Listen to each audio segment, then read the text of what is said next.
With any additions, Councillor Souls, Councillor Orlando, all those in favor? Motion is carried.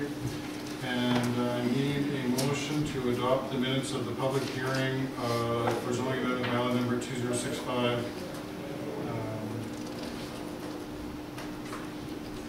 Who would like to make that motion? It's actually to receive for information. Councillor Nixon, Councillor Orlando. Discussion on the motion? All those in favor? Motion's carried. I should have excused myself from that. Just for information, right? Okay, great.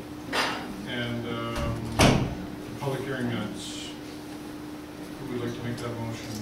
Councillor Duke, Councillor Orlando, that the minutes of the hearing for zoning amendment bylaw number 2066 be received for information. Discussion on the motion. All those in favor? Motion's carried. And the regular council minutes of February the 10th. Councillor Nixon, Councillor Sauls. And any discussion on that motion? All those in favor? Motion's carried. And special council minutes of February the 12th. Councillor Duke, Councillor Sauls. Discussion on the motion? All those in favor? Motion's carried. The announcements today, I have a couple that I would like to make before we go into delegations. Today is the first council meeting since our CAO, Mr. Palmer, retired, and I just have a brief announcement I'd like to make that this, it's a memorable occasion to announce that Mr. Palmer, Chief Administrative Officer for the past 4 years, and a BC Municipal Officer spending a period of 24 years, announced his retirement. He has agreed to help us with the transition process.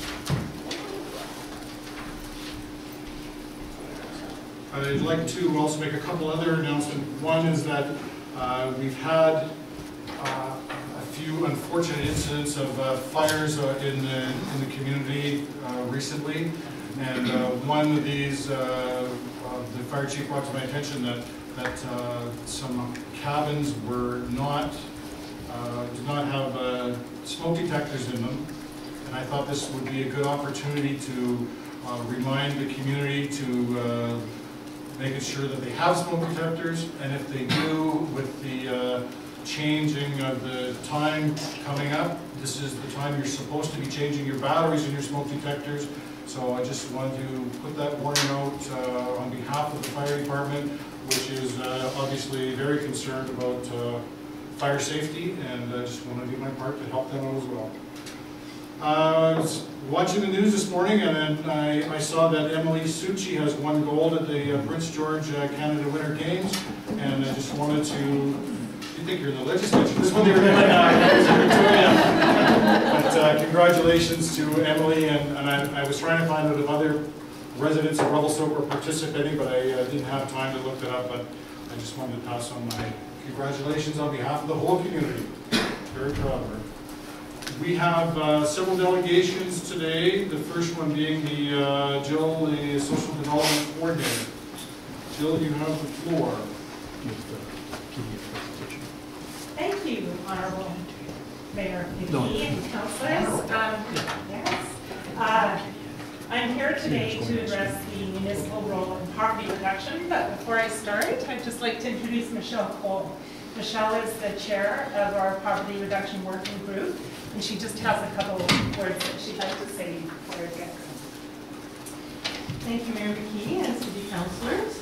I'm very happy that you're Bill and I here today, and I'd like to say a special thank you to Linda Nixon, who has sat on our working group for the past year, and to Gary Sauls, who is joining us as a volunteer going into the future. Today I'm going to read to you something that's like a poem. My daughter and I wrote it last night, and every example that I give you today has a name. Is someone I know and represent. My neighbors, my friends. Poverty is exhausting, insidious behind everyone's best efforts.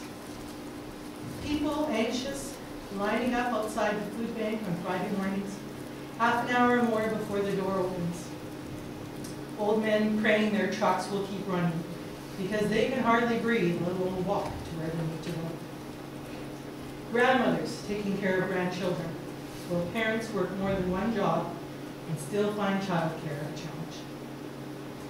Families living in substandard housing, rotting roofs with ceilings hanging in trailers too old to sell. Young people being creative, working 2 or 3 jobs to make it, or even just stay in this town. Educational upgrading, packing up, and moving out to bigger centers because it's missing the mark. People giving up and becoming stereotypes.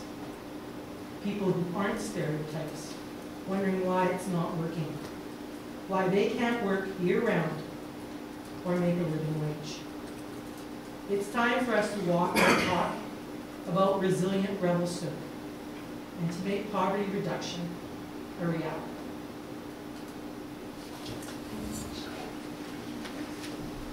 That was very good, thank you. Actually, before Julie starts, I would like to get a copy of that, and I would like to put it on the city's Facebook page, and I think it's appropriate that it actually be close to the Revelstoke vision statement, because I think there's a lot of parallels in there, and I think that's something that everybody should see. I'm hoping and assuming that the media is going to pick up on that as well, on the poll. Thanks. So before you today is a recommendation to endorse the National Cities Reducing Poverty Charter. For the city of Revelstoke, endorsing the charter does not mean a commitment to do something new or extra. It's a commitment to continue the good work that we are already engaged in, thereby supporting poverty reduction as a goal for all Canadians. It is a way to send a shout out to cities across Canada that poverty reduction is important to us. As you can see, so there's a couple attachments to the report to council. One is the charter itself, which lists kind of some commitments. And then another is kind of a background document that really tells you what we've done so far in terms of meeting those commitments, and also contains some actions to consider. So as you can see, we've already done so much. From initiating the recreation pass for low-income families when the aquatic center first opened, to more recent public transit improvements. The city of Revelstoke really has taken the lead on many, many initiatives to reduce the impacts of poverty on our citizens. At a higher level, through the Social Development Committee and through Alan's department, the city is well on its way, taking the lead on research like the food security and the poverty reduction strategy itself, mapping our assets, sharing knowledge, creating important community partnerships, building awareness of poverty-related issues in our community, and supporting project development.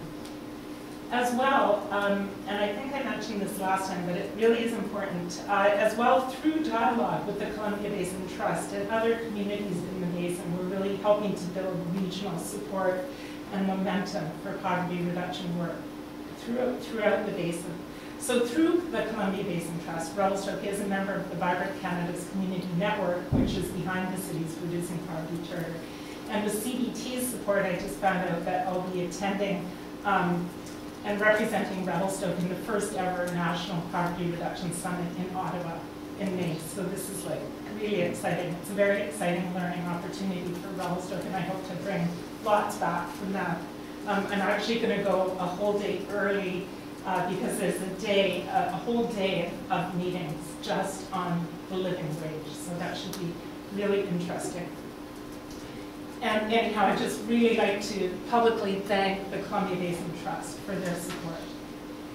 So with regard to the municipal role in other areas, I'm really here mostly to answer any questions that you might have. And just to emphasize that of all levels of government, municipalities are closest to the people. Whether making a commitment to becoming taking the lead and becoming a living wage employer, developing solid bylaws and policies that will have a positive impact on our rental housing stock, or turning around and advocating to higher levels of government for effective public policy. The city, the municipality, can affect positive change in our community and beyond. So the recommendations or actions to consider in the handout are based on community consultation and research that we did in our when we were doing research for the strategy. And they're realistic within the municipal jurisdiction. Some are more complex than others, but the overarching recommendation is simply to consider the city's role and how bylaws, policy, and leadership can impact poverty in our community. And that's really it. That's all I have. Any questions? Is there any questions from council? Yeah, Jill, thank you. Later on in the agenda, there's a request for endorsement of the city's Reducing Poverty Charter. I guess for your work as social development coordinator, having this endorsed and in place, what does that mean for you? Well, I think it really solidly connects us to the national network. I was fortunate enough to be on a national charter, what we call the Charter Action Team, and helped to craft the charter. There's people from a couple of places in Ontario, Vancouver, Saskatchewan, Manitoba, and myself. And so you'll notice that the language in the charter really reflects some of the language in our own poverty reduction strategy. And at the same time, I guess for me as social development coordinator, it's an endorsement moving forward, saying that this is a community priority, and Social Development Committee, Poverty Reduction Working Group, Alan's department, and other city departments, we're committed to looking through that lens when we're looking to the future and crafting public policy and bylaws, as well as the on-the-ground work that we're doing at the Social Development Committee level. Thank you. Any questions from council? Councilor Nixon. Just with the Revelstoke Credit Union, they had a difficult time with the one little clause in the application. Can you take that forward to Ottawa when you Yes, go? I will. And be the Yeah. advocate back from the community, but Yeah. they can't be telling businesses that their subcontractors have to also be living wage people as well. Is too much too fast for the community? Well, and I think with that, Linda, a really important aspect of that was that when you're doing business in a small community, building relationships is really important, and the credit union felt that it might jeopardize their relationships with other businesses in the I community. feel as a Yeah. council it might jeopardize our relationship with the business community Well- if we put too much out there. And I think, yeah, and just for consolation for both the credit union and us all, it is something, that third-party contractor clause is something that the National Living Wage Network grapples with. And I think from the BC Living Wage for Families group, which is based in Vancouver, what they see, Linda, is that the third-party contractors, it's where we have, quite often it's work like security services, janitorial contracts, even paper shredding, that type of thing. It's work that where our most vulnerable citizens are employed. I understand. Yeah, so they're saying, well, it's not so much about telling other businesses what to do, it's about raising everyone and building that capacity and raising everyone out of poverty. But they do grapple with it, and I will definitely be bringing that forward in Ottawa. Thank you. But I think, Jill, what that's done is it's really raised a question amongst council, is that are there implications in supporting this that we should be concerned about, we should know about? So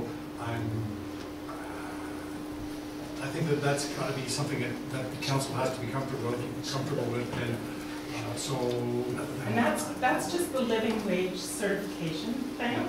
I think the charter is much higher level, right?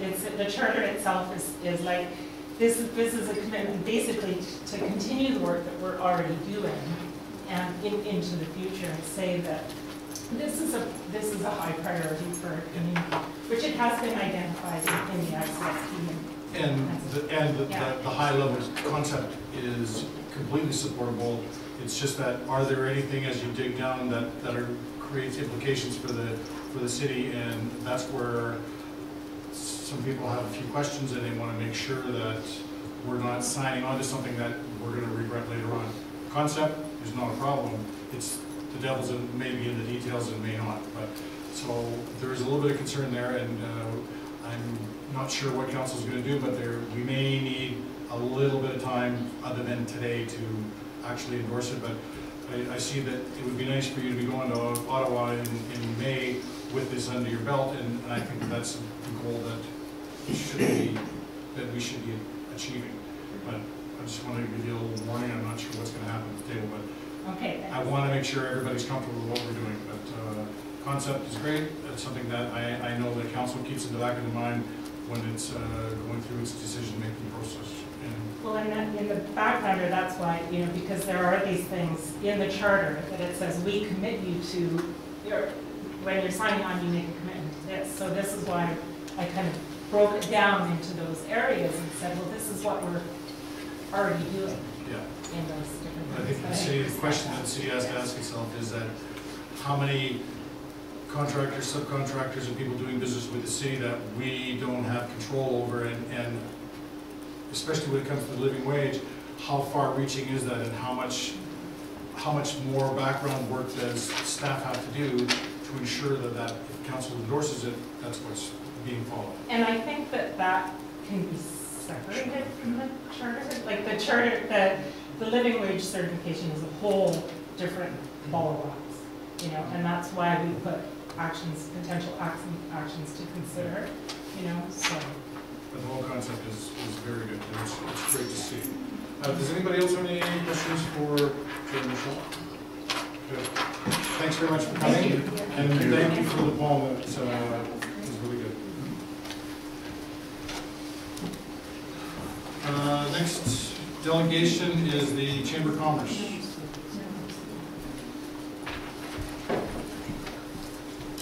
Ms. Goodman. So thanks for having us here today for our annual update. I'm going to talk about the Visitor Center first, and then we'll have a chat about the Chamber, and then Megan and Tom will get into tourism also. So 2014 was an exciting year for us, as everyone knows, we moved into our new building. We went to year-round operations, which we had year-round operations on Campbell Avenue, but it was very different than what we have today. Last year we had to be compliant with Destination BC with certain hours, which we did. They have taken that out of our Destination BC contract, but we have kept our hours. Right now we're Monday to Saturday, and we'll move to Monday to Sunday in the peak season. We have seen an increase of 30% overall, but we've seen a substantial increase in the off-peak numbers, and I'll talk to that when we go to the chart. Last summer, we were truly blessed with our summer team. We got 2 grants from Canada Works and 2 grants from CBT for Student Works, and we could not have operated without that. It was amazing, and our team was amazing. We never had a sick day, we never had a late day, nothing. And they all want to come back next year, so we're really excited about that. So without that $15,000 in grants, it wouldn't happen. The collaboration with local business, attractions and accommodations has come tenfold within the center. We have a full-time visitor center person that can be in constant contact with people. They're always calling out, we're looking for rooms, whether the highway's closed, or right now people are coming in droves looking for something to do other than ski, and we're getting them all over the place, and lots of heli skiing and cat skiing, which is great. We also sell tickets for events of RPAC. We don't charge for that, so that's in support of RPAC. And there's a lot of work that goes into that.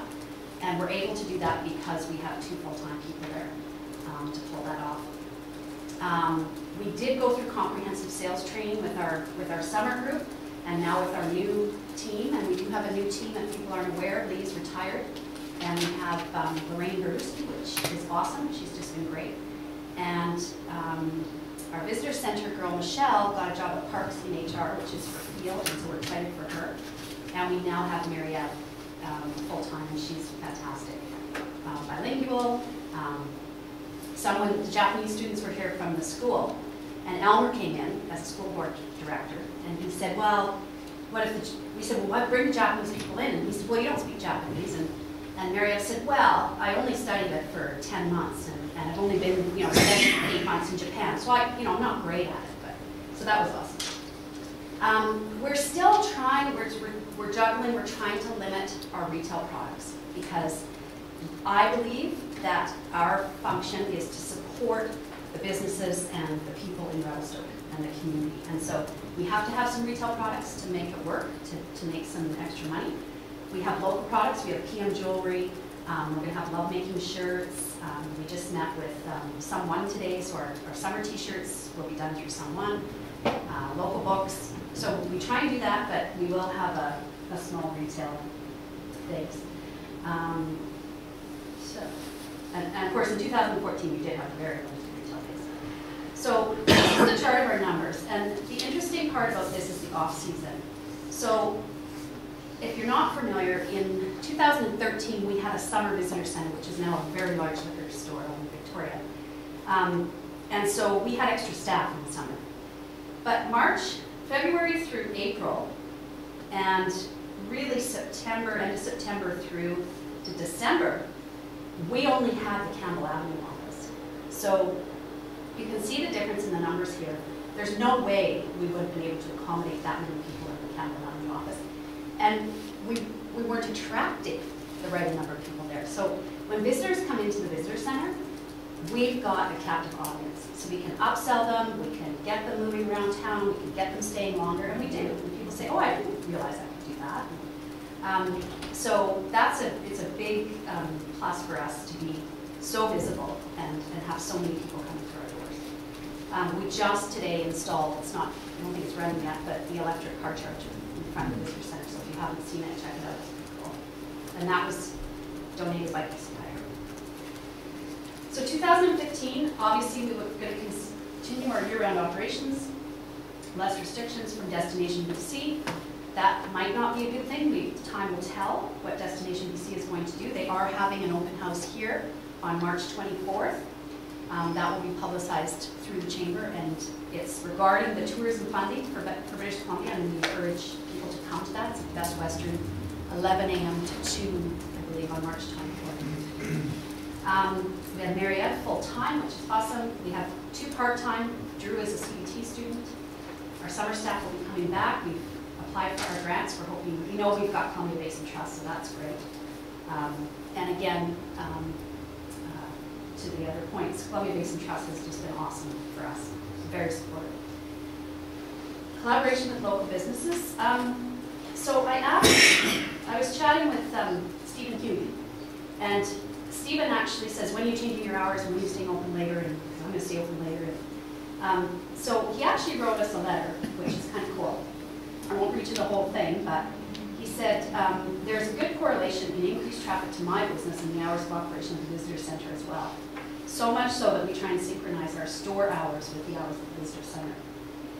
A comment I would like to make is that even with increased use of the internet and wireless technology, people still like to talk to a person. It's a great opportunity for the host to promote attraction services, accommodations for the whole community. And then he goes on to say, in certain emergencies such as road closures, the visitor center is a great place to go for accurate information. And to that note, I think we've got it down now as far as road closures. We have a great communication with the fire chief. He texts me or calls me as soon as he knows what's going on, which is a great way for us to get into action. We go to the visitor center, whether it be Megan or myself or Mariette or Lorraine, and we start getting people into accommodations. So we usually have a pretty good idea of what's available. We want to make sure every available room that can be sold in Revelstoke, every head is invented that can be. And then we start saying, we say to people, we'll put you on a list, but go out and get something to eat. Go to a movie, go bowling, go to the rec center, whatever. check the ITC or come back here. If the highway's still closed, we open the C3 church and we give them directions to where that is. And of course, in the meantime, we've been in contact with the C3 church and they've opened it up. They have movies, they've got popcorn. The 27th of December, which was a really big one, kids were running around in their pajamas and people were sleeping in the corners. They brought in pillows and it was great. And the church people were playing cards in the kitchen and having fun and playing games, and so it worked out really well. So we will not be placing people in private homes, which we kind of got stuck into for a while there. And this will be our permanent plan of looking after people. So they have a safe, warm place to go. C3 Church can hold about 100 and some people. So that's worked out really well. So we will continue our sales training. One of our sales techniques is to get all of our visitor center people out into the bed and breakfast, into the hotels, doing Skytrek, doing Enchanted Forest, and just making sure that they're really familiar with what's going on, and it really works very well. So our visitor center budget is extremely tight. It's interesting, so our major funding comes from the City of Revelstoke, thank you very much, and then Destination BC. The Accommodation Association has come through again with some funding for us, which is awesome, and we've applied for CBT additional funding, and then that's how it breaks out. So there's not a lot to work with, and that's just what it is. It's as lean as it can be.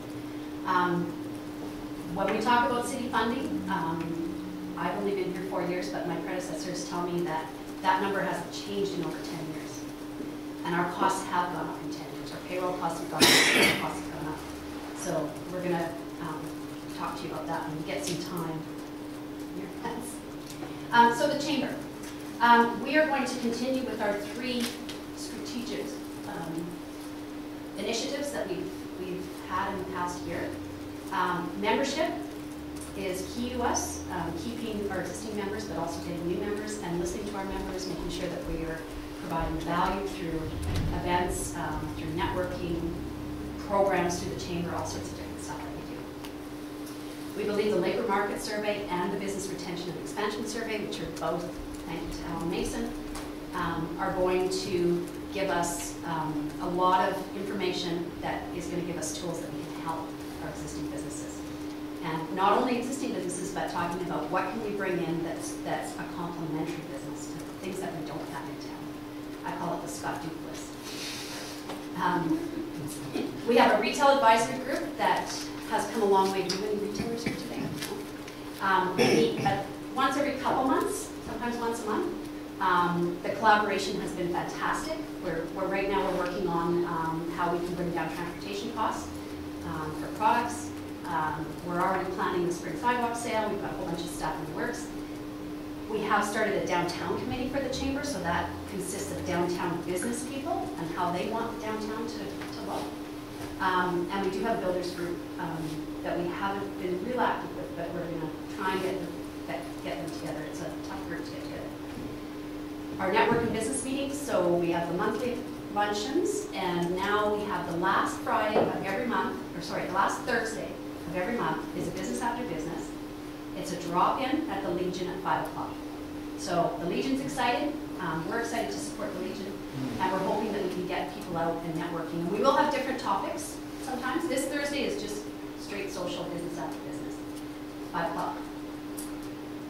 Highway safety, intersections, and digital information projects. So highway safety, we know that it's on your plate, it's on our plate too. We are in the process of determining whether or not we're going to put in a policy to the BC Chamber to advocate for a safer highway between Golden and Sycamoose.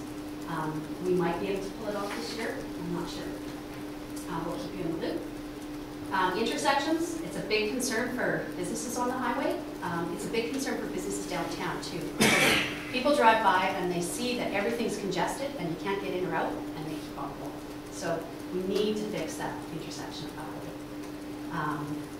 Digital information projects, so we're working on a project that's funded by the Accommodation Association, where we're going to have flat screen TVs in the highway businesses, and they'll be playing pictures of activities, pictures of the unique shops downtown, pictures of Mackenzie Avenue, of Grizzly Plaza, just sending out that experience message to people who might be standing there waiting for their hamburger on the highway. So we're excited about that.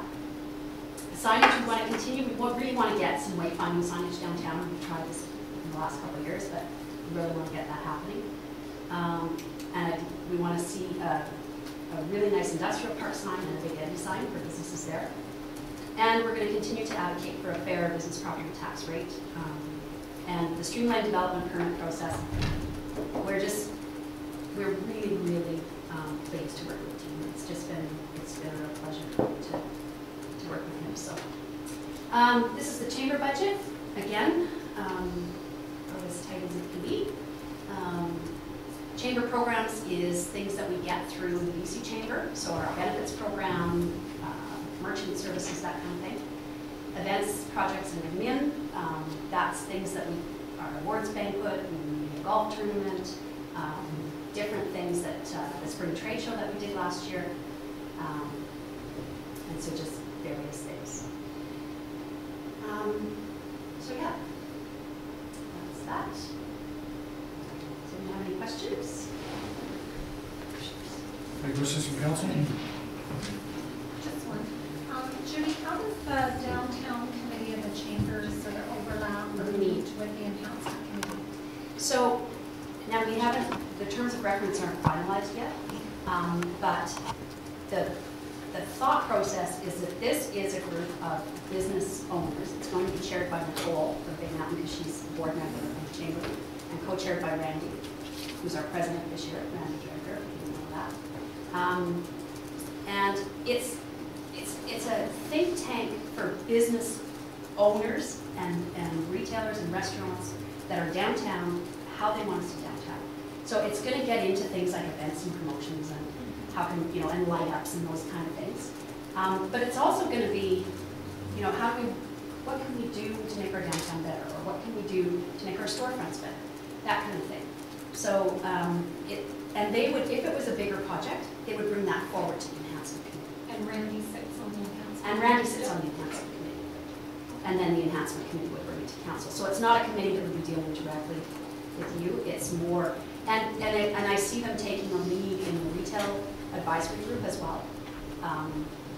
And like our retail meetings, we get the usual suspects, but every once in a while we get 2 or 3 new people.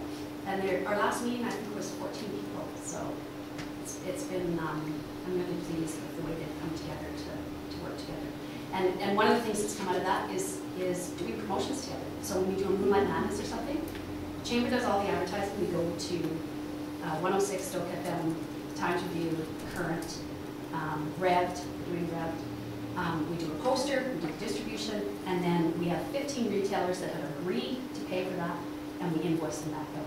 So for example, Moonlight Madness cost each retailer about $75 for the entire promotion.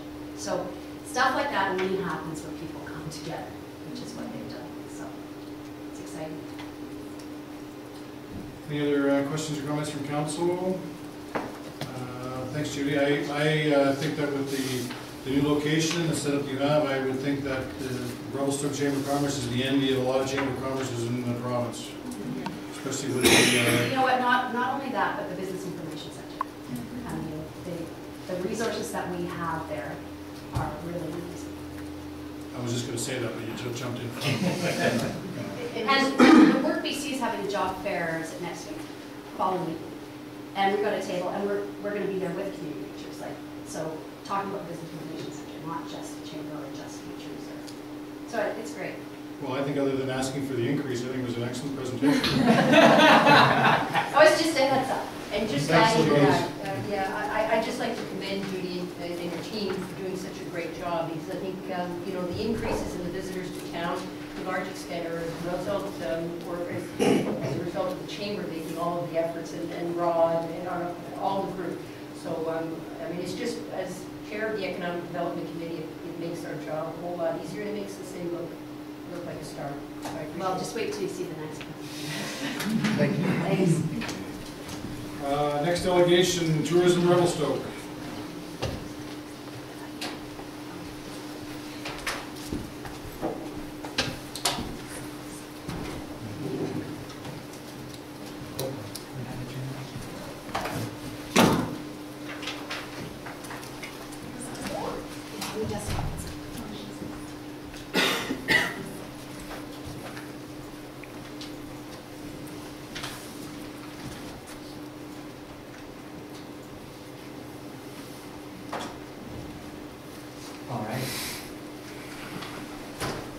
Okay, well, good afternoon, everyone. I'm Tom Tischik, and this is Megan Tabor, and I've been around doing tourism marketing in Revelstoke for a couple of years here, and it seems to be going not too bad. And Megan joined us, I think it was about 4 years ago, and it's been really an excellent situation. And of course, the product that we have here to promote is really second to none. And so I think that it makes our job actually quite easy to promote Revelstoke. So we're going to go through some highlights of what we've done in 2014.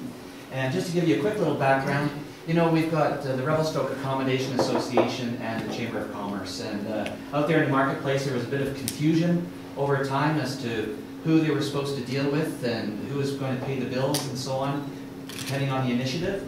Well, we've now basically formed Tourism Revelstoke. So it is one agency that is working 2 different paychecks from 2 different sources, but that's not really an issue to someone who's visiting Revelstoke. It's what the message is when we get it out there. So we will start with the Visitor Center, but we've already basically gone through that. Did you want to say anything about that? I will reiterate what Judy has said, and that having lived through the visitor center that was on the highway out by the old Frontier, and then moved into different incarnations where we built up the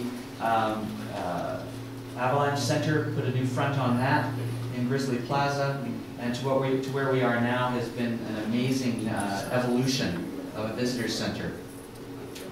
I also think that what Stephen had said is that, you know, people think that everything's done by tablet and phone. I'm old and I don't believe that. I believe that people really need to have that face-to-face interaction. It's absolutely essential. And also for the sales pitch to have out there. So we'll get to where I guess the rubber hits the road. And this is the 2% tax through the Hotel Association. And we always receive money 3 months after the fact.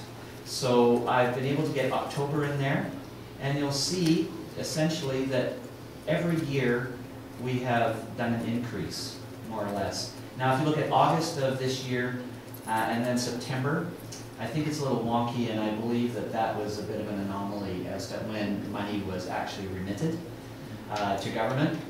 But you can see that we've been very strong.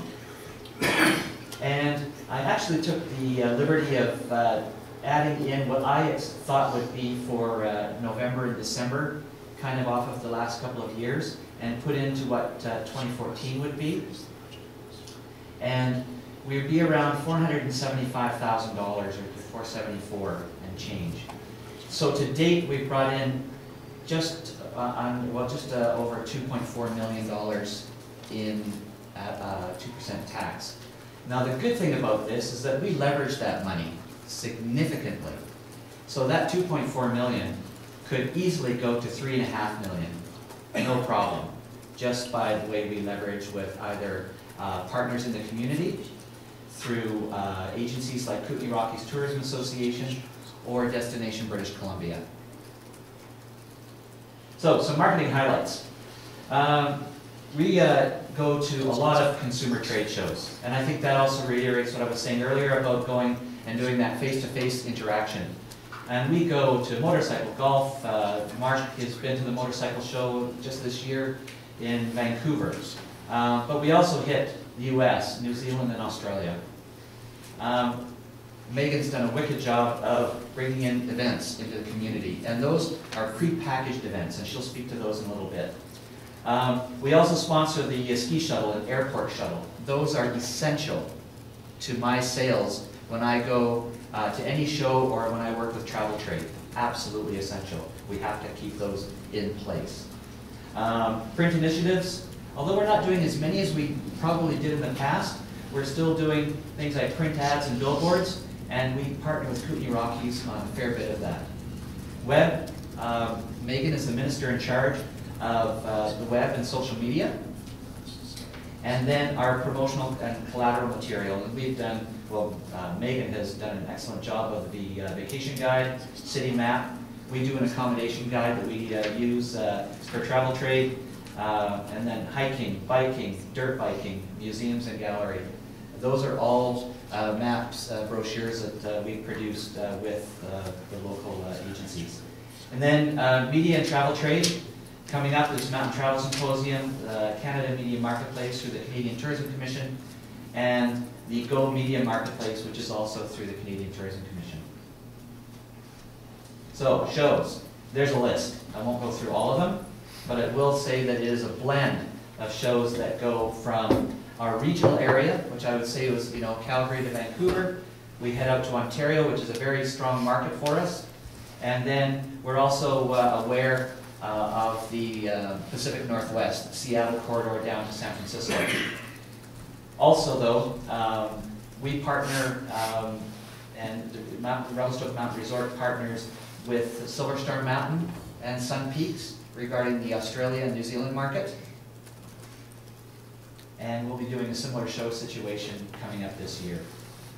So, our displays at the shows, there's an idea of what a show can be for the amount of people at the show, and that's the motorcycle show in Tradex in Abbotsford.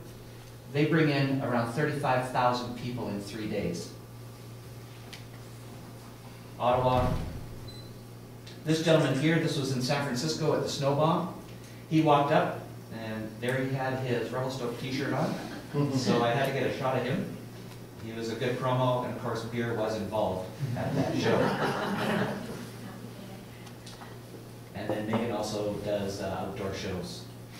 And we partner a lot with Revelstoke Mountain Resort with regard to ski shows and the circuit that we do in Toronto, Ottawa, and Seattle at this point.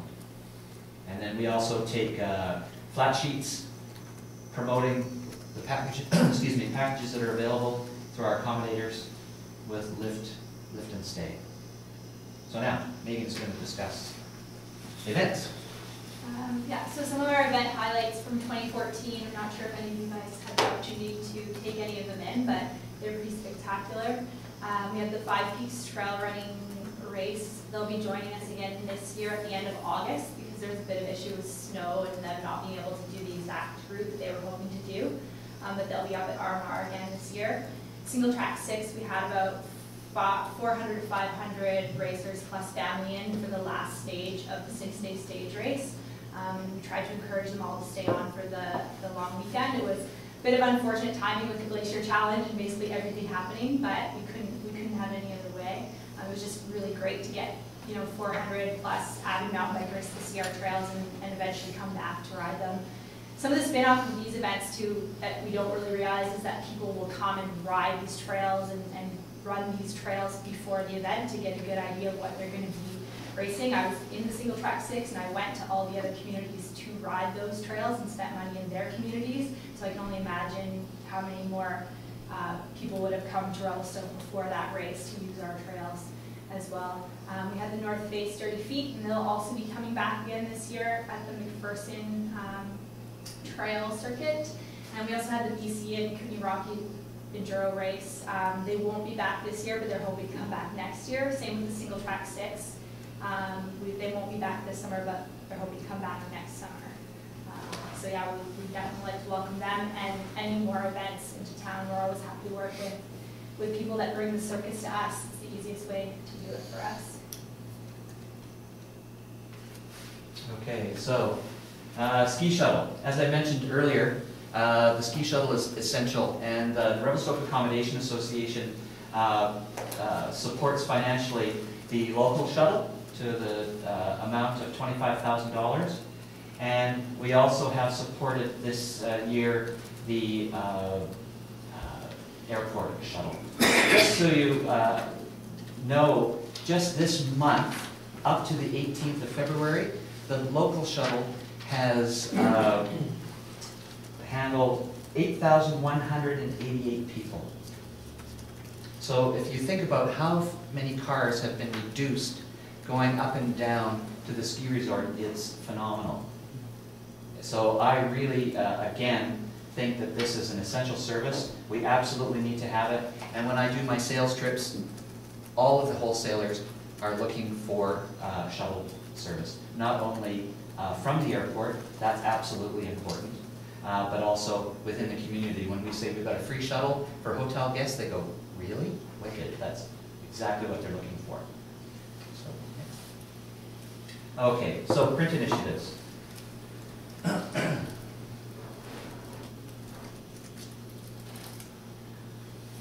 So we do, that's fairly quick, Sorry. but that's okay. But you're going to talk as we're going. No, I can't. You went too fast. So, just real quickly here, what we try to do is get kind of a feel for what people are going to be able to do within the community when they come here. So we see some skiers here. We see that mountain biking is certainly important, and we also make sure that we try to package and give a purpose or a call to action to our sales. Megan came up with the fresh air, heavy breathing. I think that is awesome. But also, you know, we want to be able to have the image that just promotes what we're offering here. And so, again, the air is fresh, but it's hard to breathe. And that's an ad. The second one, it went into a New Zealand ski magazine. And but also we partner with the resort doing ski and stay packages. Everything we try to push onto crevelstoke.com for things. We're right in the process at this moment of actually consolidating our look. And we're still using our logo, but we're trying to get more of a cohesive look to our ads. And so we're engaging a designer to come in and give us a hand to actually pull it all together so that Megan's not doing one way and I'm doing another. Keep going there. Yeah. So promotional collateral. The Chamber of Commerce puts together the travel guide. This year it's called the Experience Guide, and you have a copy right in front of you. It comes in 2 incarnations of cover, one for winter, when we go to ski shows and so on, and one for summer. We put out a small guide that goes to travel trade and is great for things like the motorcycle show for people to use. And then, of course, the all-important and essential city map. And how many thousand do you put out of those? 50,000, and we run out of those. We actually just also produced a large version of the city map that's gone on the walls of the public washrooms. So if you've noticed that, that just went up a couple days ago thanks to Alan Mason, and that'll be really helpful for our tourists. It lists every single business in town, not only chamber members as well. So hopefully people will be able to find their way down there a little easier. Billboards. So this one is by Donald on the way from Golden. And so we've engaged that, and we also, you'll see Kootenai Rockies is on the side there, and that's because they'll partner 50% of the cost. And so we can go from spending $9,000 a year to $4,500. And they'll also pay for the install and artwork. Summer message. Many of you have seen this one at Griffin Lake. And simple message, but it kind of tells a story. Website, put it to Megan. So last year we did a website rebuild. We merged the Revelstoke site, the Accommodation Association site to stay in Revelstoke to have one site where we're directing all traffic. So we used a company out of Kelowna to help us with the site. They also produced the Kootenai Rockies tourism website, so we had good reviews for them. We're trying to stick with kind of the chain of command with the Kootenai Rockies and everything like that. So we've been really trying to attack the beast of online marketing, as I'm sure if anyone has experience with it, it's an ever-evolving beast, and we're trying to do that by putting a little bit more resource and attention into it. So we increased our traffic to crevelstoke.com by about 19% this year. An interesting fact is that mobile traffic increased to 17%, up from 2.5%. So we're really starting to see people use their mobile phones a lot more for information. Our user engagement was slightly down, even though our visits were up. So we're really going to be working towards attracting the right people to our website this year and having what they want to find on there ready to go, right at their fingertips. Almost 70% of our traffic was organic, so we're still quite high in terms of when people are searching Revelstoke. We come up within the top 3 search result, Revelstoke Mountain Resort being the first one, always. And we find that the most frequent visitors are pretty much the markets that we're constantly trying to hit: Calgary, Vancouver, Kamloops, Edmonton, Salmon, Kelowna, Toronto, Vernon, and Montreal. So those are our top website hits. And you can just see where people are going. I have a full report available if anyone's actually interested in these stats. There's a lot more to them. Here's just a visual for you. So we did see a bit of decline this year while we were merging the two sites, and that's quite normal, as analytics aren't exactly accurate at that time. So as you can see, we stepped up our game in August, and we're continuing to do that in 2015. We'd like to see our stats similar to the end of the year of last year.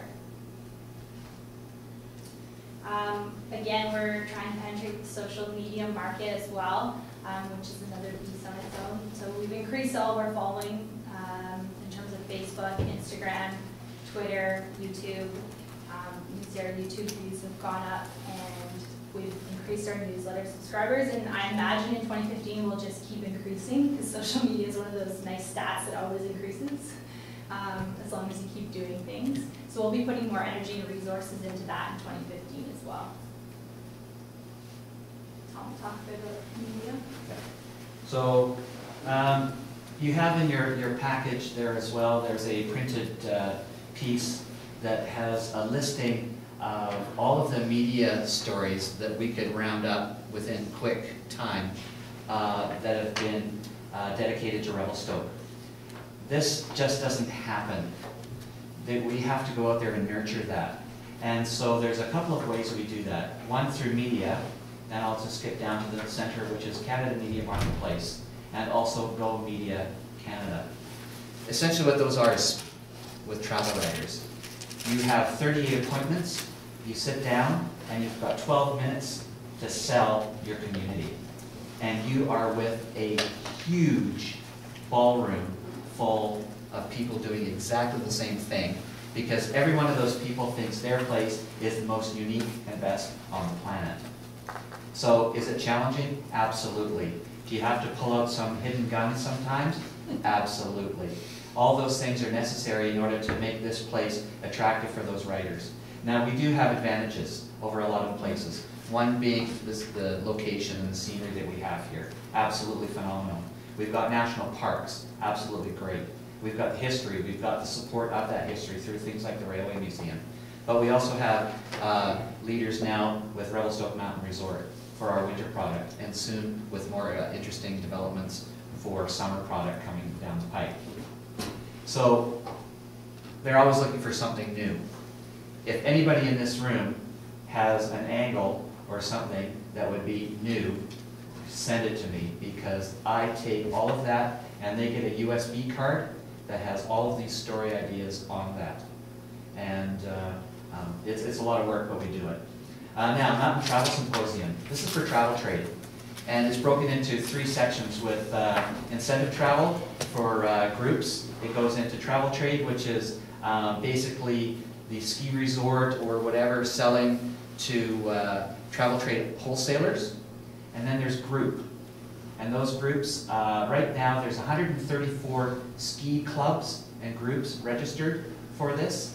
And I sat down and I had to go through, because I can choose 38 of those. And again, it's a speed dating situation to go through and tell those groups, which could come from Chicago, they could come from Phoenix, they could come from anywhere in the US, essentially, or in Eastern Canada, why they should choose Revelstoke and how easy it's going to be for them to get here.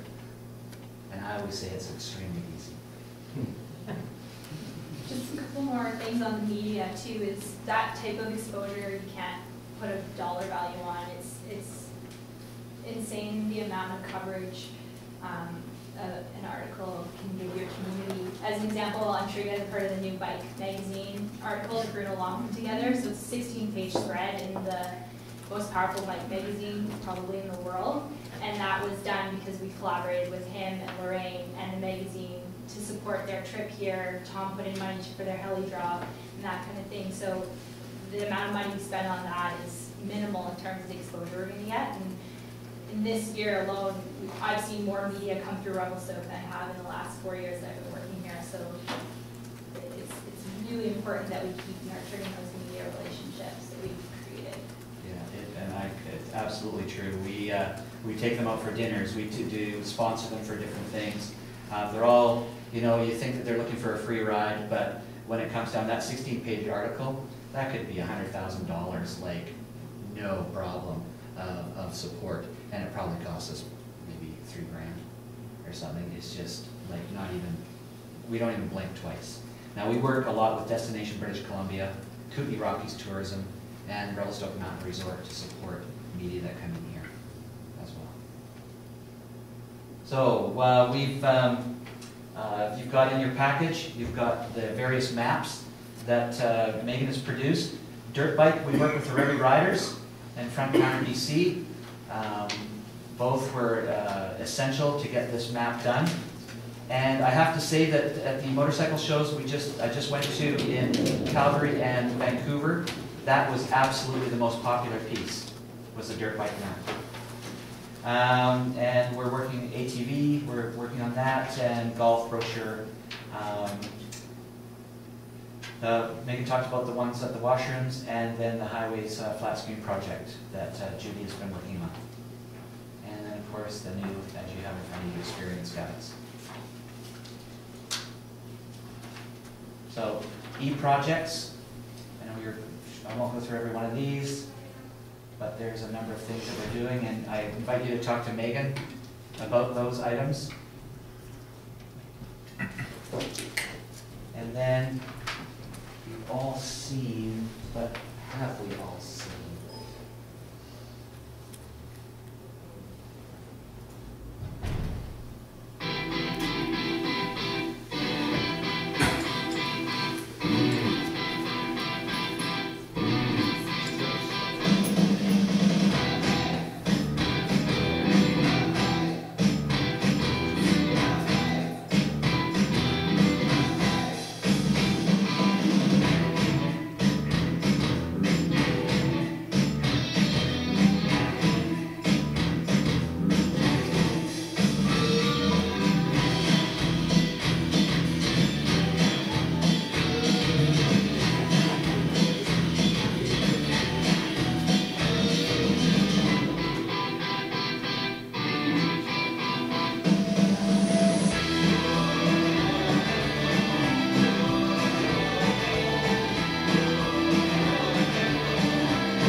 And we've worked with Francois Desrochers, and he will be producing one video per month that we'll be putting out to social media.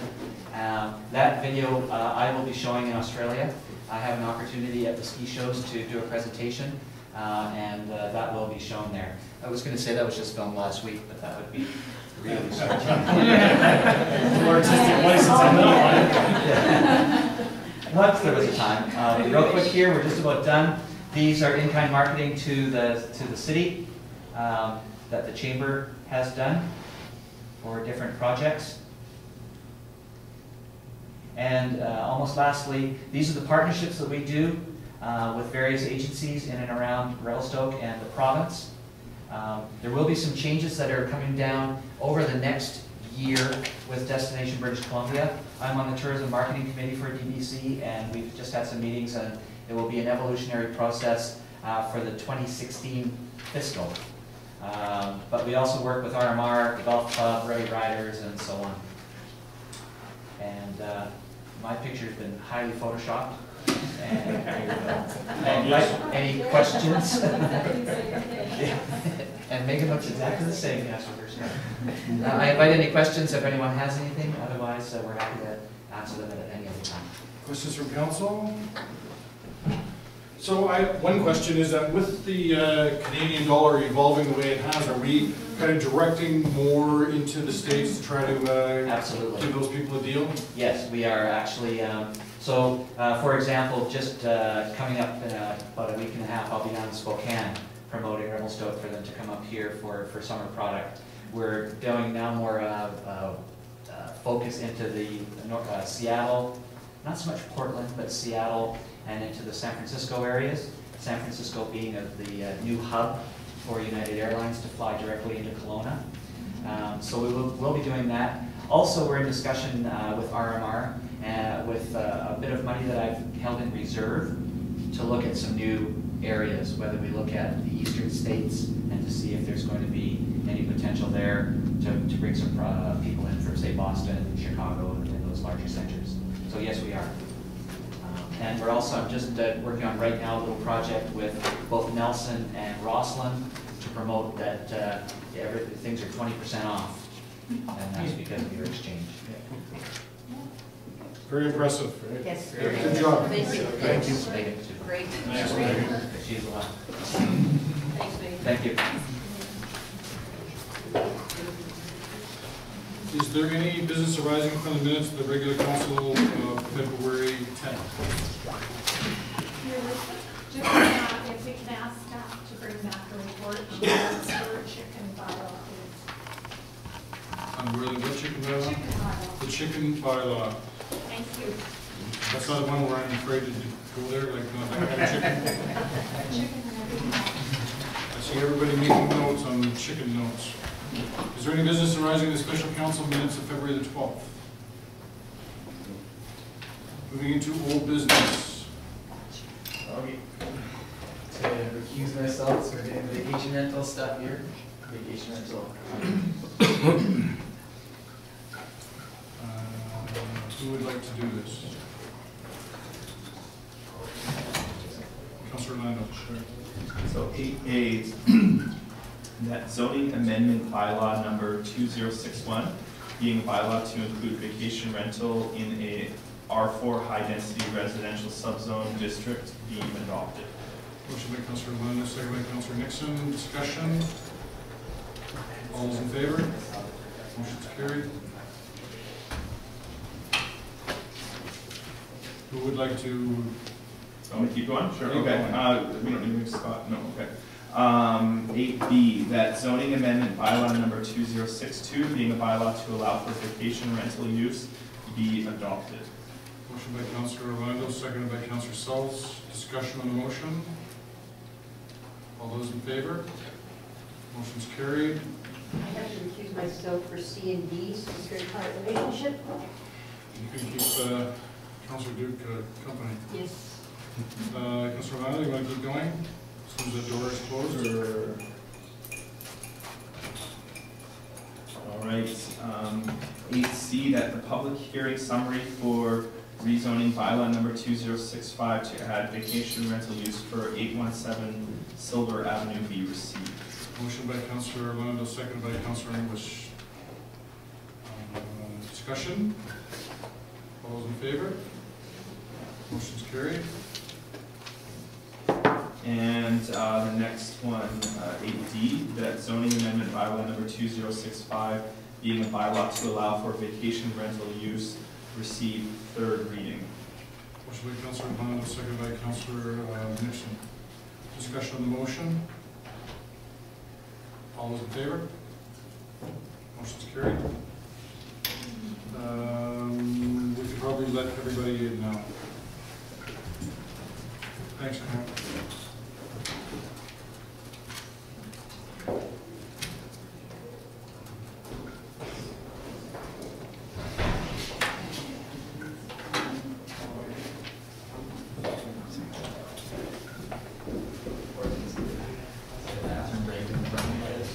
Things move fast around here. I know. No secret meetings. We're on item 8E. Yeah. That zoning amendment bylaw number 2066 being a bylaw to include microbrewery use in C4 Highway Commercial District receive third reading. Motion by Councillor Duke, seconded by Councillor English. Discussion. All those in favor? Motion's carried. Finance.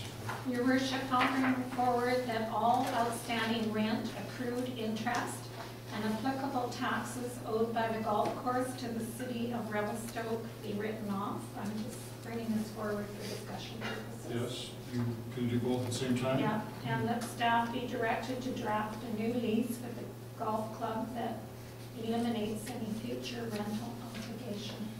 Motion by Councillor Nixon, seconded by Councillor Sauls. Discussion. Councillor Nixon first, then Okay. others. I'm going to vote against this. I would rather see that we just defer their outstanding rent. I think the task force is really going to help the golf course.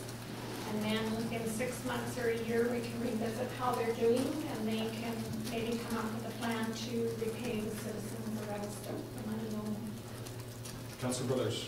I take Councillor Nixon's point. I think it's a good point. My only concern about that is there's so much in the hole right now at 45,000. They may never be able to, but we might be able to get some back.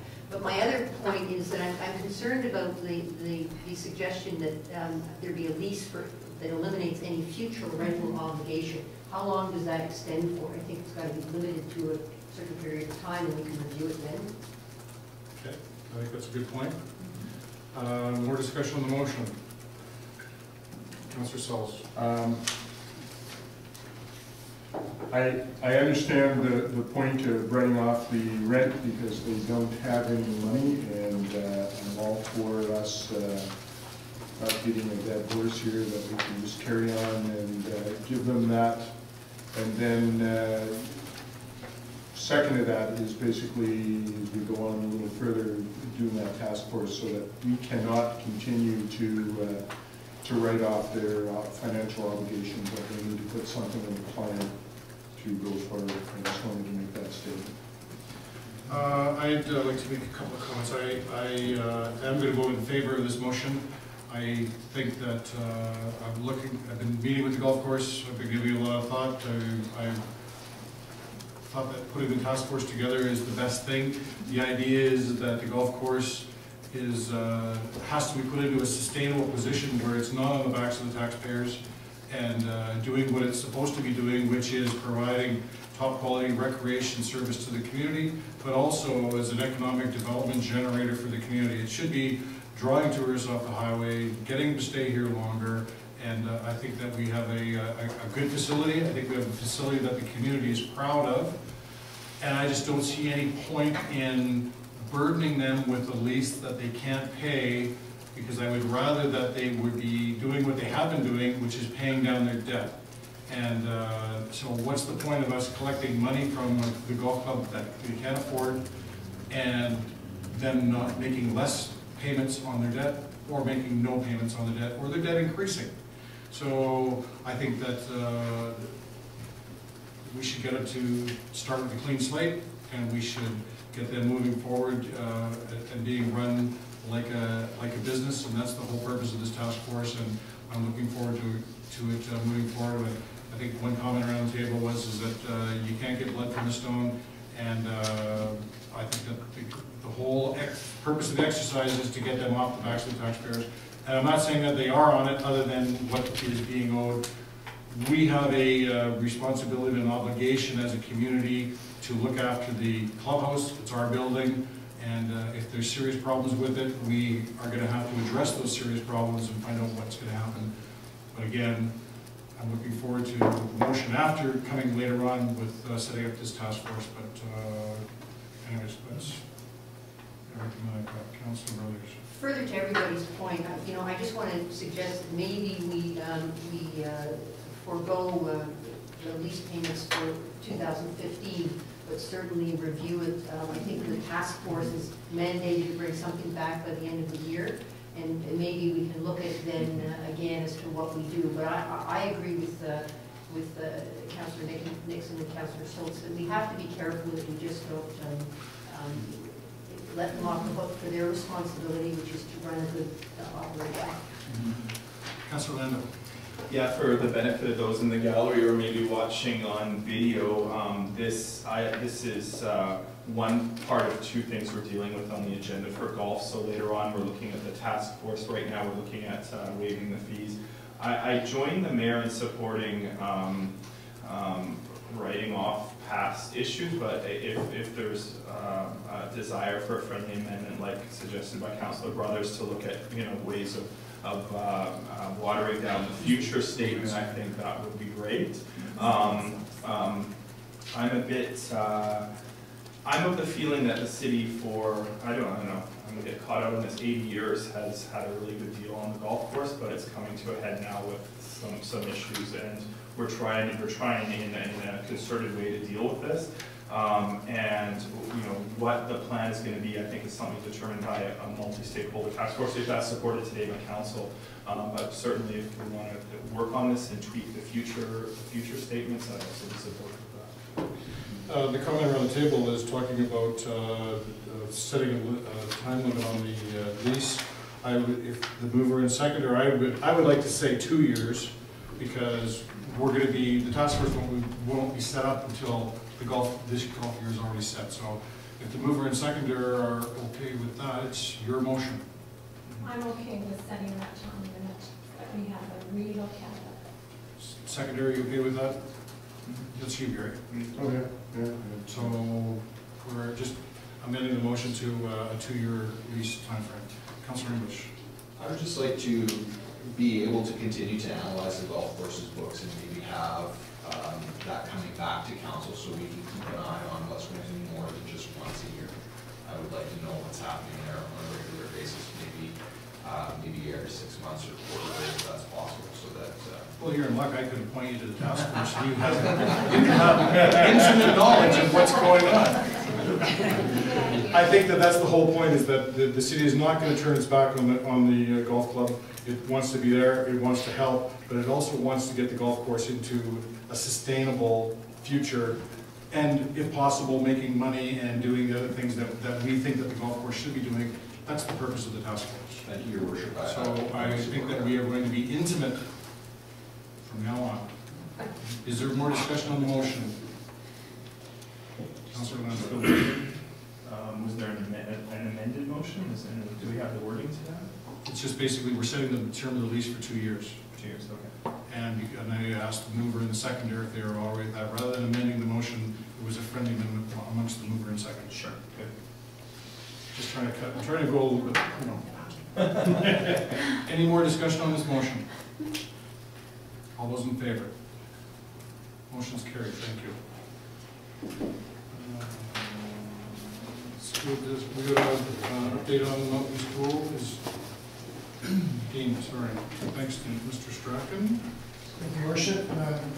The school district has sent out a second request for proposal for disposition of the Mountain View School site. It's brought to council's attention because a critical point of the RFP is an OCP amendment and a rezoning application that will follow. So the successful bidder on this land will need to go through that process, and that process will be a condition of the sale.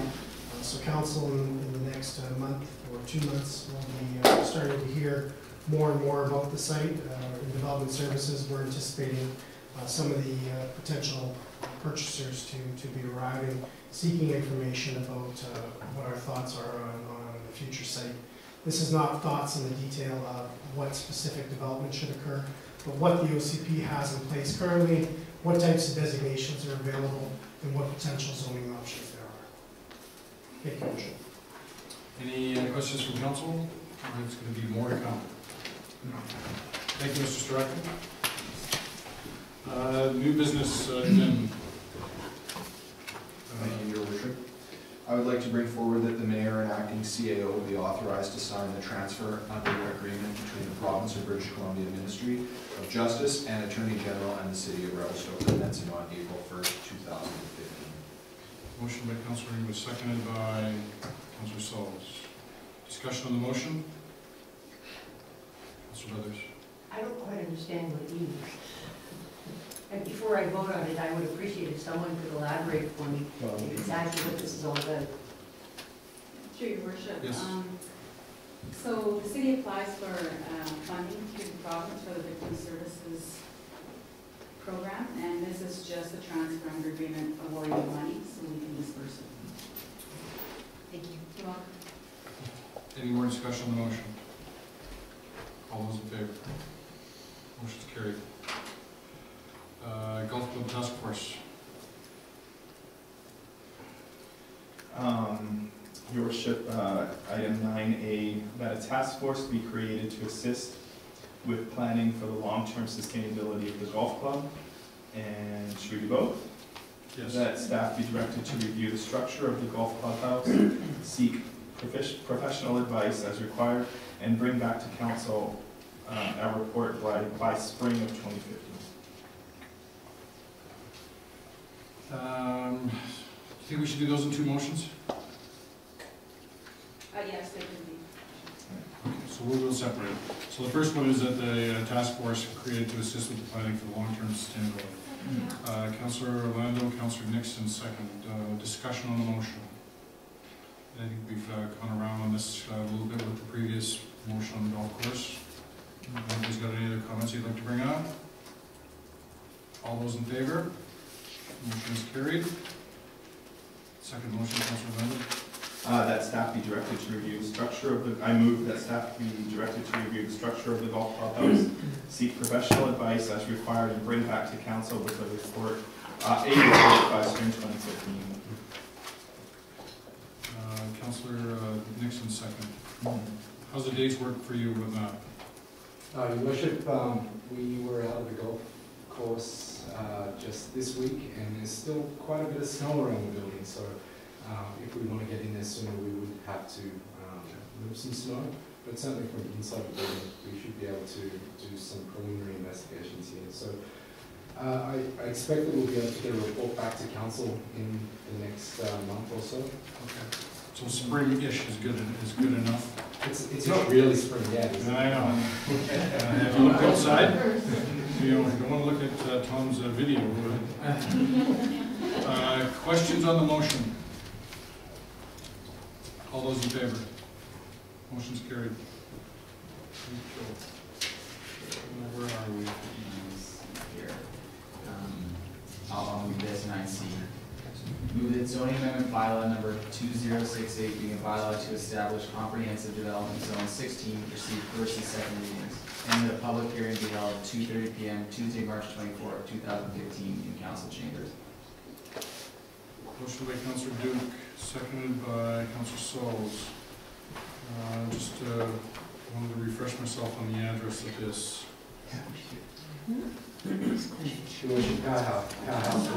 Okay, all right. Discussion on the motion? All those in favor? Carried, thank you. Move item 9D, that zoning amendment bylaw number 2069 receive first and second readings, and the public hearing be held at 2:30 p.m. Tuesday, March 24, 2015 in council chambers. Motion by Councillor Duke, seconded by Councillor Nixon. Discussion on the motion. All those in favor? Motion's carried. This next item here, I'll recuse myself. I will join you.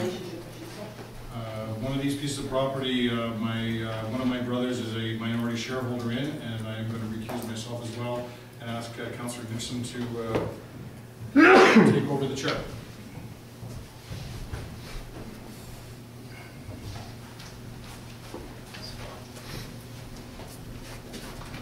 All right, because this is 9E is a very long motion, although last time I read the long one, this time I'm just going to say, move that council supports resolution as per the council agenda.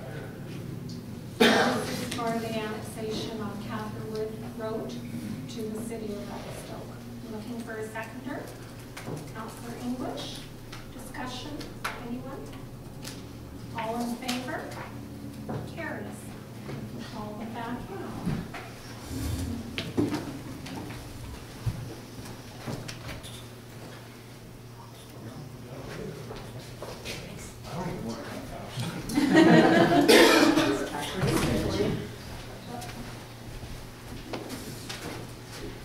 Okay, for 9F, I'll move the staff be requested to prepare a comprehensive development zoning district for the proposed development, and the staff be requested to prepare a community consultation plan for the zoning bylaw text amendment and rezoning applications.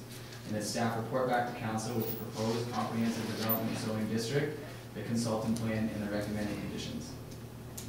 Motion by Councillor Duke, second by Councillor Nixon. Discussion on the motion. Mr. Strachan, you have a report to show us? Sure, Councillor. So this is a fairly significant development application, which is why it's coming in a slightly different format than the council's experienced or other rezoning applications, simply because of the scale and consultation that should follow with it. So staff have asked that council consider some further instruction to us about developing the comprehensive development zone, as well as developing a consultation plan. The reason being is staff feel that there's a necessity to have further consultation beyond what's required in the statutory public hearing. So this type of consultation plan would include some open houses, as well as additional areas where mailouts would be received. Items such as having a couple of open houses at the elementary school where people can see plans, get a better understanding. Staff felt that the public hearing process is adequate to provide local residents in and around the neighborhood enough information about what's being proposed to fully understand and engage in the process. So the application is significant. It includes a proposal of up to 1,500 units.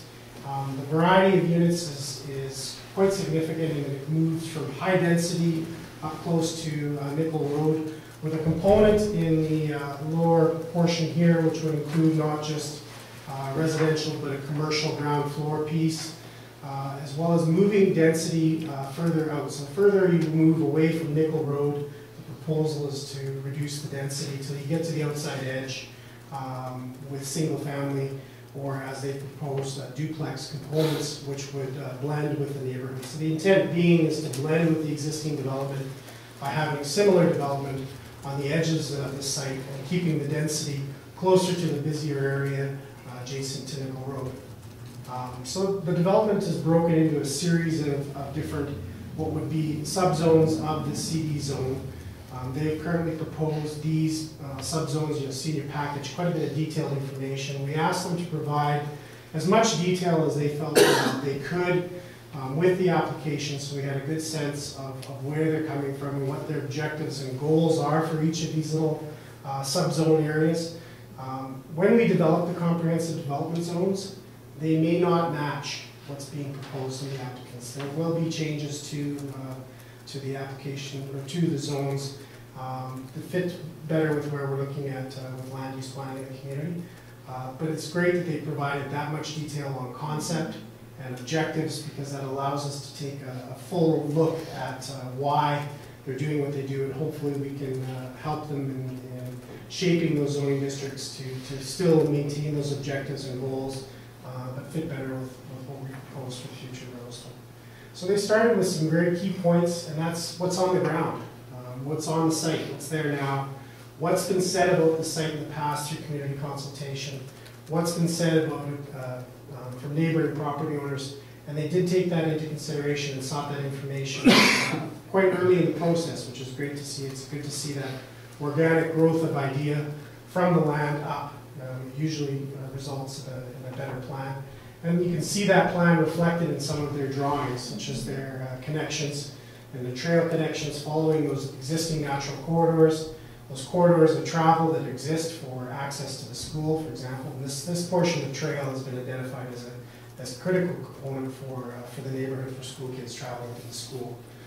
So these portions have been incorporated into the proposal, and we would ask council to consider having us go forward, actually develop these zoning districts, which we would then write, and present back to council with a consultation plan for us to go out to the community and get their feedback on it. Thank you, Your Worship.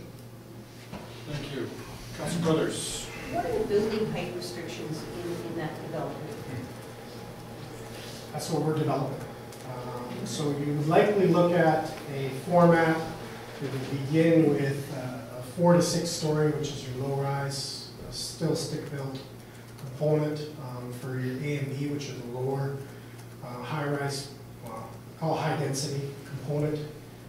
The high density though is high density for Revelstoke. It's not high density Vancouver density. It's high density for where we are in the community as far as how much density we have here. And then moving into C, you'd be looking at 3-story, likely, 4-story components with your underground parking component, shaping downwards to the 2.5-story for large component of it. So you could get higher. The proposal is to stay within that low-rise component. And you may see some fairly high densities in A and B where they're proposing small units. So higher number of units in an equal amount of square footage. So they're right now proposing or looking at about a maximum of 6 stories, something like that? That's what we're looking at.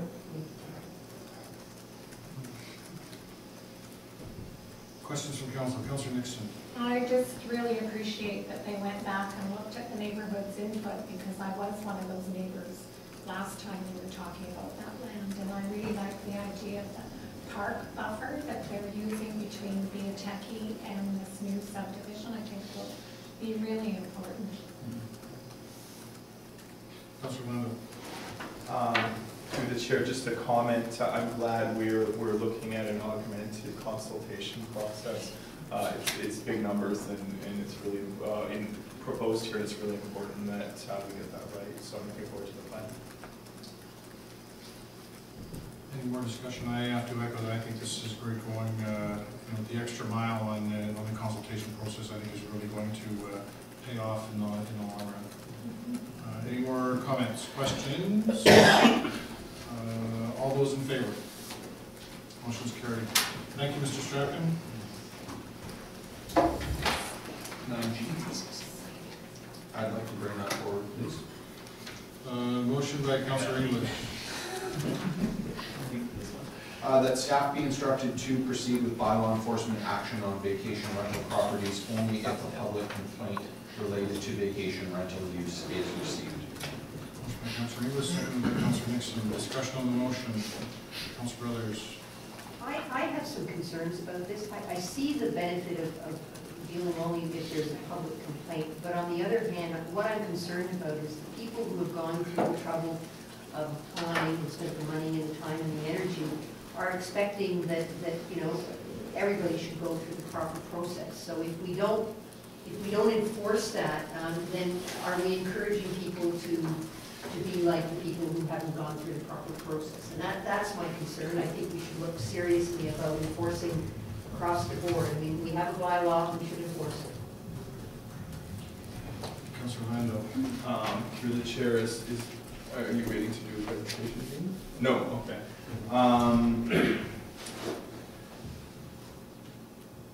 We're presented with one recommended option, more or less the other, and I do hear your concern, Councilor Brothers. The issue for me with enforcement is it costs money, and it costs a lot of money. I would like us to generally be cautious, because it's my understanding that in the past, you start on a plan and it ends up, once you end up in court and you end up paying a lot, and it can be an issue. So I see a more cautious approach with the complaints-based system, which is what a lot of our non-life-threatening or emergency bylaws are based on now. Maybe we can get our toes wet and see how that goes. That is the recommendation, and I think a larger approach at this point might be fraught with danger and budget issues. Councilor Nixon. I see us kind of tying in with our C-click fix, because one of the problems where you get complaints is parking. Parking and noise. Those are the two complaints we usually get on people that tried to drive down the road the other day, and probably there was a party going on, but the people we went to visit said, no, it's like that all the time. So people need to complain to City Hall because we can't pay our commissioners to go out and drive every little second road in Revelstoke. Our costs are going to be paid to have them drive around rather than dealing with the little problem issues. Well, the other side of being proactive on bylaw is having staff searching VRBO and Airbnb and all these other sites, and I'm concerned about the amount of money that would be costing, and I think that this approach is the right one today, and I think that staff especially are going to be monitoring how this whole vacation rental is working, and again, the number one key to vacation rental is don't be a pain to your neighborhood. And if people are going to be respecting that, that's what we want. And I understand where you're coming from, but I'm concerned about the amount of money that it's going to be costing to be going out and policing this when we haven't really determined that we have a problem. Councilor Brothers. In that vein, and with Councillor Orlando's comment about options, I'm wondering whether or not we can consider at least looking at a "Don't be a pain to your neighborhood" campaign, or at least advertising from the city, so that it then can be, people can then say, see Quick Fix, and we know what to deal with it. Because a lot of times people, they complain, but they don't know how to deal with it, and they don't want to make it right to City Hall or whatever. But I think we sort of need the neighborhood and the city to help out with policing that, and maybe that's the way to go. Did you have your hand up?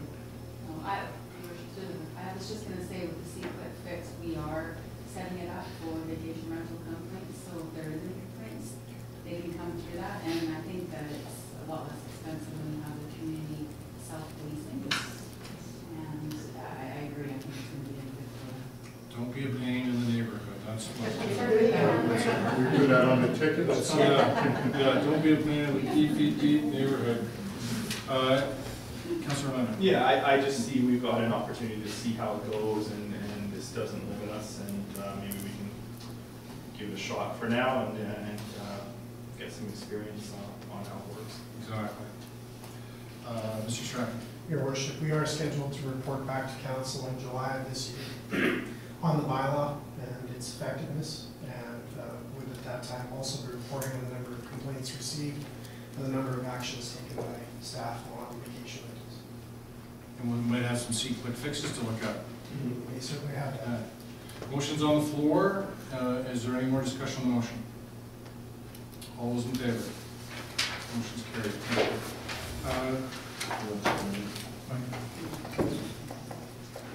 Can you bring forward the next one? Yes. Oh.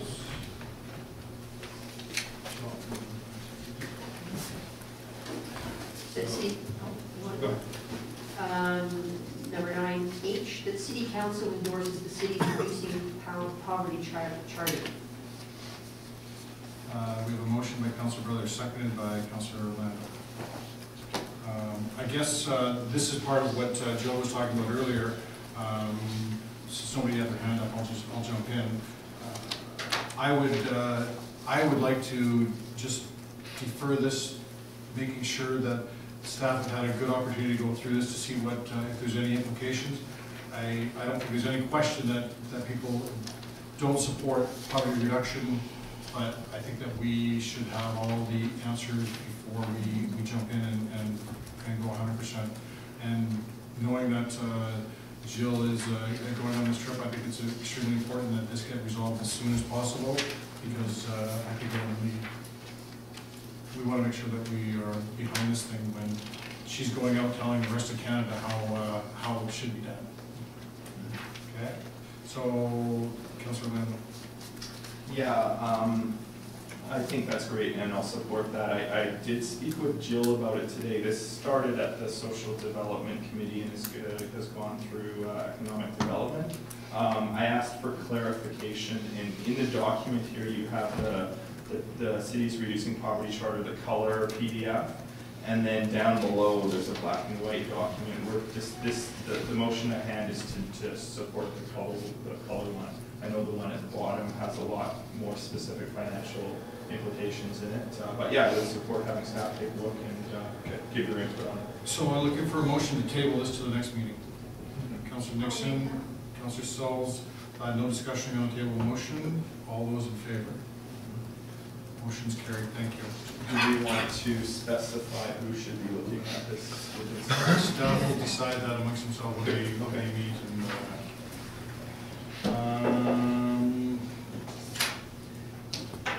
I'll bring forward the next one. I have a conflict to declare on this one. I am the secretary of the Columbia Valley Skateboard Association, proponent of this, so we can all.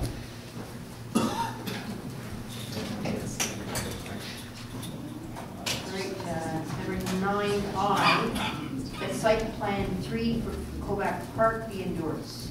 motion by Councillor Brothers, seconded by Councillor Sauls. And we have a report. Yes, Your Worship. Thank you. So I'll just give a little bit of background to this. In May of last year, we started a stakeholder engagement with designing the park facility. So various stakeholders were invited and walked around with city staff, walked around the park, and kind of envisioned how they would see the park evolving in the future. So we summarized most of the comments received, and one of the comments received was the neighborhood felt that we should set up a design team based of professionals in the community that would review the summary of comments and prepare a design based on the feedback that was received. So we did that, and we formed an in-house committee that had representation from the Development Services Department, the RCMP, Public Works, and Parks and Rec. And from that, we came up with this concept plan. Sorry, it's in a PDF format. Is there a better way to do this, Cindy? If you click, you can get the whole page on there. I don't know if I can pick it up. Yeah. I think that's as best as it can be. It's good, Lori. Yeah. Is it okay? Yeah. Yeah, that's good. Okay. So what we did is the main use added to the park that was not there before was the washroom building. So the main focus of discussion was where should the washroom facility be located. And what we did is we had a member of the RCMP who was trained in crime prevention through environmental design provide comment on that, with the main function being that we want the park to be safe for all users in the park, and that all uses can be visible from the road and the neighboring properties. So we came up with this site plan based on the feedback received from the neighborhood and the comments received from the technical design committee that was developed in-house. So this was brought back to the stakeholder group in November, and some of the neighbors, I won't say their opinions are reflective of all the neighborhood, but some of the neighbors do not like this site plan. They would like the playground moved to the other side of the trail, and the washroom facility actually moved where the playground area is, to have more separation between the playground and the skateboard park. So I am recommending that council endorse this site plan based on the comments that were received through the technical review committee that reviewed the site plan and prepared it. The plan that the other neighborhood group likes.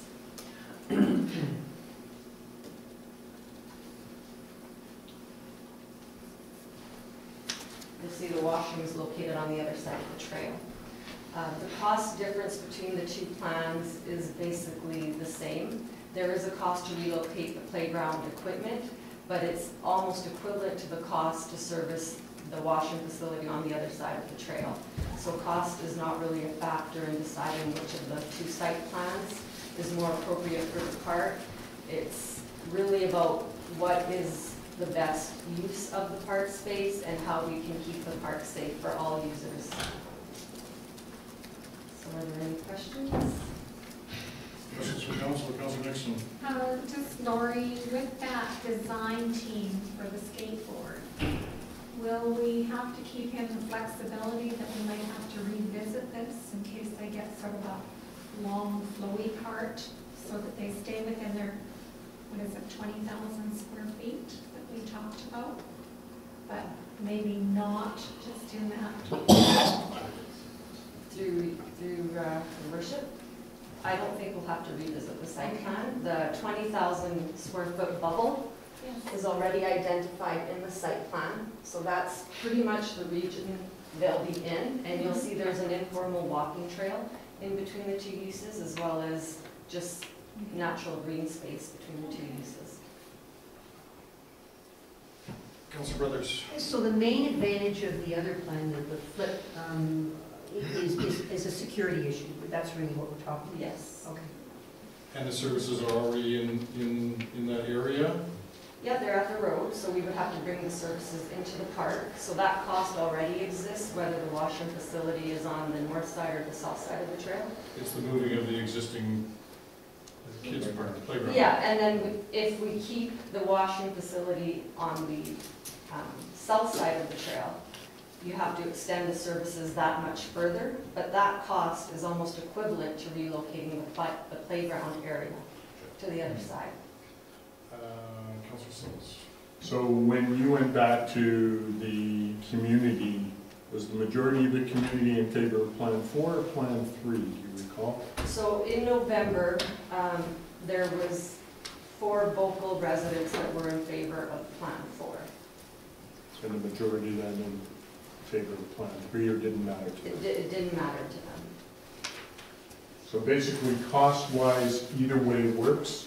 Either way works. From the RCMP perspective, Plan 3 that you would like us to endorse is the safer plan. Yes. And that's for, I'm sorry, It's okay, go ahead. the reason for that is because of sightlines from the road for policing? From the road, yes. And, you know, it is not a large building, but it is still a block structure that partially blocks view to the skateboard park.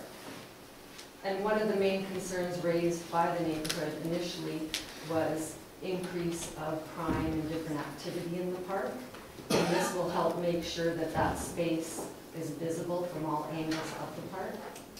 And if I remember correctly, the neighbors that were living on the east side were concerned about lighting into their backyards if we put that building in Plan 4 on the east side. Is that correct? Not so much with that building. The lighting concern came from lighting the skateboard park area, not the washing facility. Which is not in the cards right now. That's correct. Okay, motion on the floor is to endorse Plan 3. Is there any more discussions on the motion? All those in favor? Motion's carried. Thank you. And where are we? Oh, you want to, yeah. Thanks, Graham.